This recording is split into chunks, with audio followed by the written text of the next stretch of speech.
Izisebenzi ze-City Power zihambisana nezinhlaka zomthetho zinikele endaweni yaseTsepisong ukuyonqamula amakhebuli kagesi axhunywe ngokungemthetho. Lesi nyathelo sithukuthelise izakhamuzi.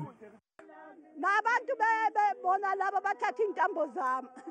Kodwa uma baphuma la ngiyayibusela yona le. Abahambe la ngiyayibusela futhi ngiyoqhuma. Lento eyenzekayo ayibhlungu ngoba ize iaffecte nabanye abantu abangangene kulelo.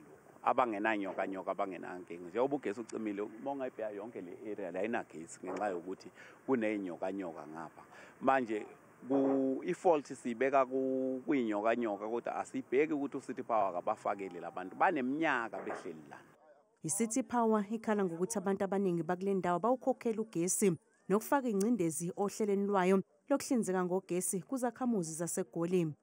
So we're only having about 3% of the residents basically buying electricity across this whole area of Tshepisong and Leratong. And that 3% is only the businesses, I think the likes of BP, Pick n Pay and others. So that is the problem that we are having. So the community has been resisting City Power's efforts to normalize the area to make sure that we install the meters.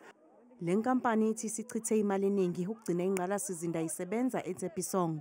Since January, we have replaced about 20 transformers in this community alone at 400,000 each of those transformers. And this is the money that we are not actually recouping from the community because they haven't been buying electricity.